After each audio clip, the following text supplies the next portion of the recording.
Hey guys, welcome back.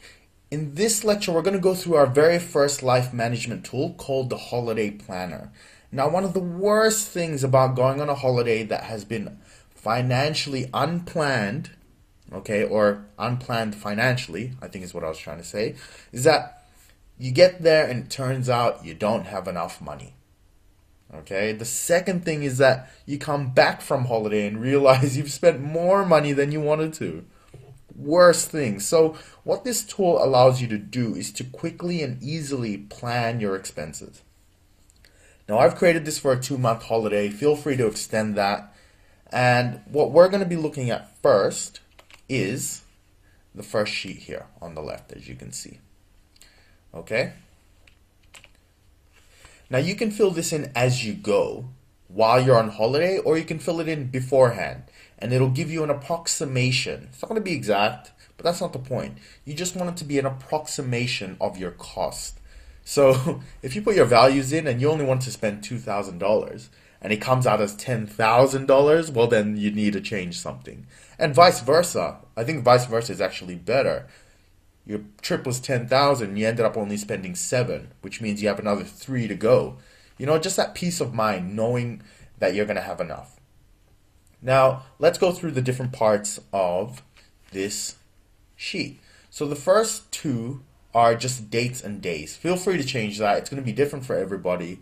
You can do it one day at a time. You can do it weekly. You can do it monthly. I leave it up to you. Just use the fill handle to complete the data. So now we're just going to skip the middle part. We're going to go straight to the totals.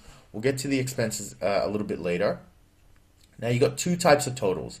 The first total, as you can see here, represents the total expense for that day or for that week or whatever it may be, depending on your one. Okay?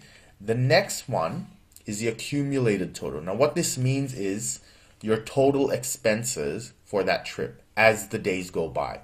So as you can see on day 1, we've spent 2,070, and by the 25th, you spent 4,250 as an example. Okay? So you can really see how it's growing, that either you're spending too much or too little, and so on. Now let's look at the middle section, known as the expense types.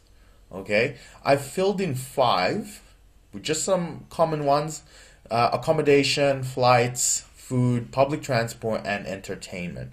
There are another 5 slots which I haven't filled out. Just feel free to change how many of these that you want, depending on your type of holiday. And all you have to do is place a value in here, anywhere you want.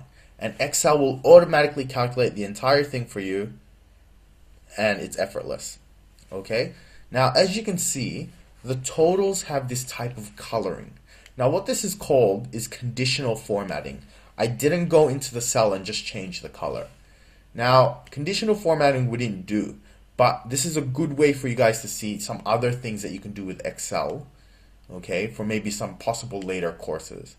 Now, as you can see, the colors are different. Now, in the total section, you have some yellows, some oranges, some reds, and so on. Now, what Excel does with conditional formatting is, depending on the value, if it's a high value or a low value, it's going to give it a certain color. So in our case, all the high values are going to be red, and all the low values are going to be green. Okay, and the more different types of values you have, the more different colors you have. Okay, now one way I can demonstrate this quickly is by doing this. Okay, now let's go all the way to the end. Now as you can see, it's like a rainbow. The lowest values are green, and as you get to the end, as it gets higher and higher, it becomes red. Okay, so it's a great visual tool where you don't really need to look at the value, you just look at the color and say, wow, something's happening there. Okay, really useful. Now in the accumulated total column, we have the same thing, but this time it's a different type of conditional formatting. And what Excel does is it uses the length of that cell to represent how high the value is.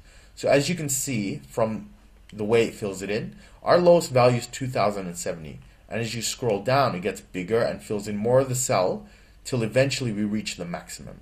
So really, really cool feature. Now at the bottom here, you'll see some totals. Now all I've done is taken the sum total of each of the columns. This is just so you can see that how much you've spent for that particular type of expense. Very, very useful. So now that we're done with this section, let's go over to the graphs, okay? And we have two graphs that I've designed.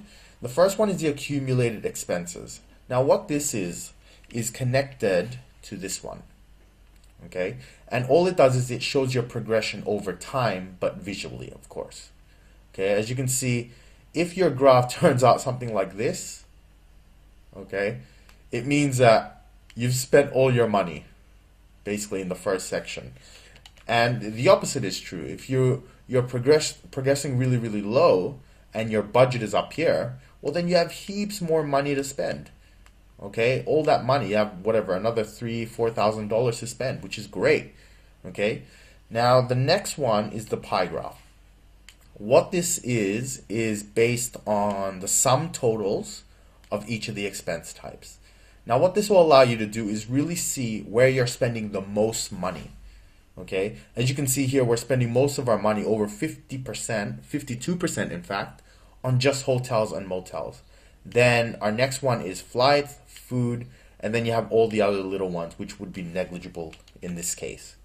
Okay, so it really allows you to see, wow, I'm spending too much money here or too little here, and so on. So a great tool to map with. So have some fun with this, you guys.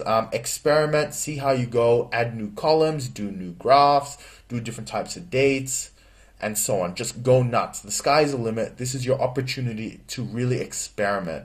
Okay, and then if you screw up the template, just download it again and try again. No problem. Just try again and just have fun with it. Alright guys, that's it from me. I hope you guys enjoyed, and I will see you guys next time.